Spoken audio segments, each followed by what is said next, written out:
अब डॉक्टर अनुराग जी आगे आपसे बात करेंगे। जरा सुनो गौर से, कितनी बड़े बड़े रिसर्च, कितने बड़े बड़े अनुसंधान कर रहे हैं यहाँ पर। आपको मैं आह्वान करता हूँ, योगग्राम में, निरामयम में, पतंजलि वेलनेस में अधिक से अधिक संख्या में आइए और अपने जीवन के शारीरिक ही नहीं, भावनात्मक आध्यात्मिक रूप से एक रूपांतरण की अनुभूति, उसका लाभ उठाइए। 8954661122223344 आदि जो नंबर है, इन्हीं पर संपर्क करना। डायरेक्ट रजिस्ट्रेशन के लिए आ जाना, जो ये नंबर आदि से, और डिजिटल जिनको रजिस्ट्रेशन आदि नहीं कराना था को तो कोई बात नहीं।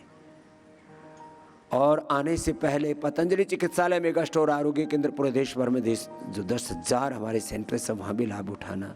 योग, आयुर्वेद और नेचुरोपैथी ये कैसे आप की बीमारियों को रिवर्स करती है, जरा सुनिए डॉक्टर अनुराग जी से।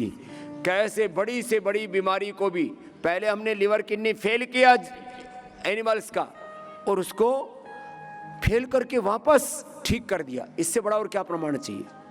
डिजीज इंड्यूस करके BP, sugar, cancer, liver kidney failure, ये डिजीज इंड्यूस करके, पैदा करके वापस रिवर्स कर दिया। ये तो प्रत्यक्ष प्रमाण है। जरा सुनो। ओम जी स्वामी जी, आपके श्री चरणों मेरा प्रणाम, आप सभी को मेरा अभिवादन। और किडनी इंजरीज के बारे में आज देखेंगे। और स्वामी जी, हम देखेंगे कैसे रीनोग्रिड के इस्तेमाल से हम अपने किडनीज को हैप्पी और हेल्दी रख सकते हैं। ये रीनोग्रिड का प्रयोग, साथ में लौकी की सब्जी और केवल जो कि आटे की रोटी, वो भी एक बार खानी है। तो स्वामी जी, आज हम बात करेंगे किडनी इंजरी के बारे में। और किडनी के बारे में हम समझे स्वामी जी, ऐसा हम मानते हैं कि हमारे पूरी शरीर का फिल्ट्रेशन का काम, तो जो किडनी की फंक्शनैलिटी अगर उसके बारे में देखें, रक्त को छानने के अलावा किडनी स्वामी जी और भी बहुत सारे काम करता है। हमारे शरीर के अंदर जो हमारा ब्लड प्रेशर है, उसकी रिदम है, उसको थामने का काम भी किडनी करती है Swami ji. Blood pressure maintain करती है, मेटाबॉलिज्म को बचा के रखती है, और उसके साथ साथ जो हमारे टिश्यू के अंदर अच्छे टाइप का ऑक्सीजनेशन है, उसका इस्तेमाल भी, उसका प्रोसेस भी किडनी की वजह से होता है। और हम जो बात करते हैं आरबीसीज के बनने का, उसके लिए जो हार्मोन की ज़रूरत है, जिसका नाम है इरिथ्रोपोइटिन, वो भी किडनी में ही बनता है। तो किडनी एक बहुत वाइटल ऑर्गन है और हमारे शरीर के अलग अलग फंक्शंस को अलग अलग तरीके से रेगुलेट और कंट्रोल करता है।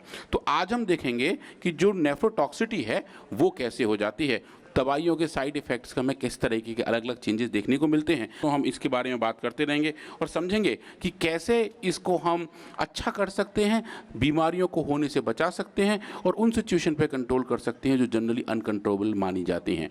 तो आज हम देखेंगे रीनोग्रिड, जिसके 7 बड़े बड़े हर्ब्स हैं, आपामार्क, पाषाणभेद, पलाश, बरोन, पुनर्नवा मूल और कासनी और गोखरू। इन चारों के इस्तेमाल से हम किस तरीके से किडनी फंक्शन को रेगुलेट कर सकते हैं और वो जो फंक्शनैलिटी है वो कैसे अच्छे से बन सकती है। अगर हम बात करें अलग अलग टाइप के नेफ्रोटॉक्सिटी की, किडनी के एडवर्स, किडनी के ऊपर होने वाले एडवर्स इफेक्ट की, तो दवाइयों के साइड इफेक्ट तो है ही हैं। अलग अलग कैंसर की बीमारियों की होने वाली कीमोथेरेपी और अलग एंटीबायोटिक भी किडनीज को थोड़ा सा ख़राब करती हैं।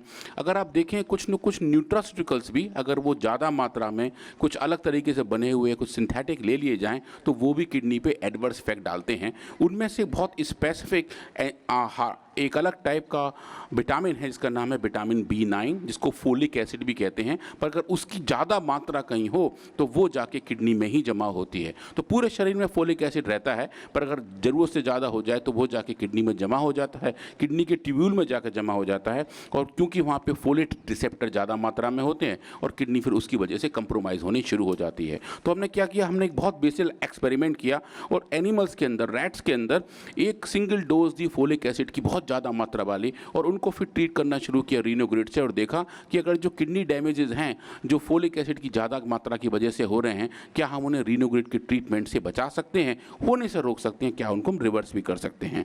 तो कुल मिला के 22 दिन का एक्सपेरिमेंट था, जहाँ हमने 15 दिन रीनोग्रिड खिलाया और एक हाई बोलस डोज हमने दी फोलिक एसिड की और देखा किडनी डैमेज किस तरीके के हो गए। इन एनिमल्स का भी फोलिक एसिड की वजह से सीरम क्रेटिनिन लेवल लगभग 6 गुना ज़्यादा बढ़ गया था, जो बताता था कि किडनी इंजरी इंड्यूस हो रही है, और ये इंड्यूस हुई किडनी इंजरी को आप देखें तो रीनोग्रेट के ट्रीटमेंट से उसको हम रिवर्स कर पा रहे थे। और जो बढ़ा हुआ सीरम क्रेट का लेवल था, जो लगभग पहुंच गया था 6 गुना ज़्यादा तक, वो भी डोज डिपेंडेंट तरीके से कम होना शुरू हो गया। और वैसा ही हमें ब्लड यूरिया नाइट्रोजन साथ देखने को मिला कि जो बढ़े हुए ब्लड यूरिया नाइट्रोजन लेवल थे वो भी ठीक हो गए।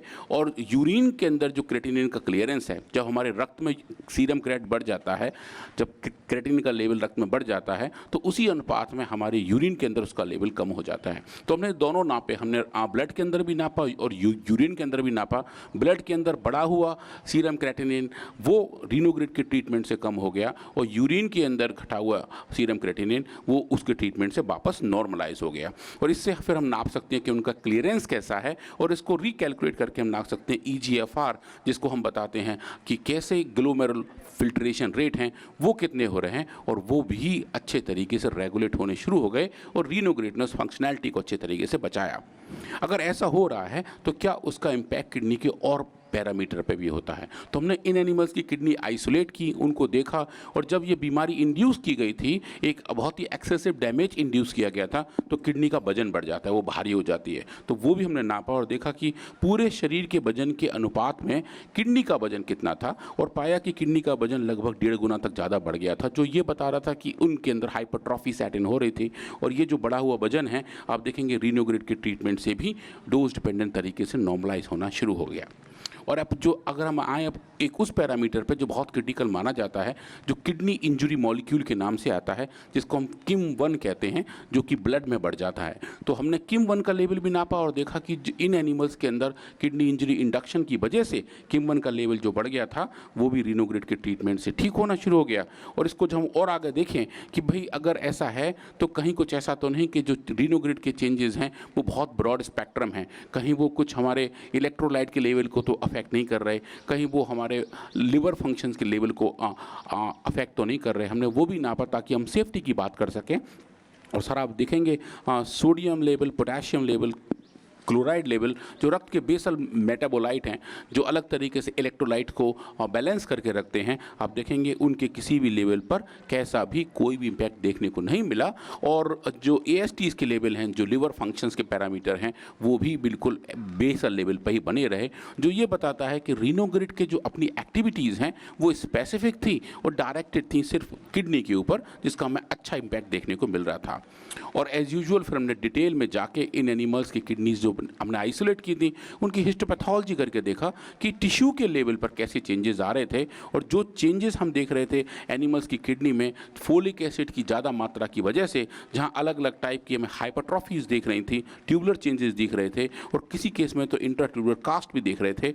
वो जो कास्ट और चेंजेस थे वो आप देखेंगे रीनोग्रिड के ट्रीटमेंट से डोज डिपेंडेंटली होकर ठीक होने शुरू हो गए, और जो भी स्ट्रक्चरल चेंजेस थे वो अच्छे से कोरिलेट हुए जो हमने अदर बायोकेमिकल चेंजेस ब्लड के अंदर देखे थे।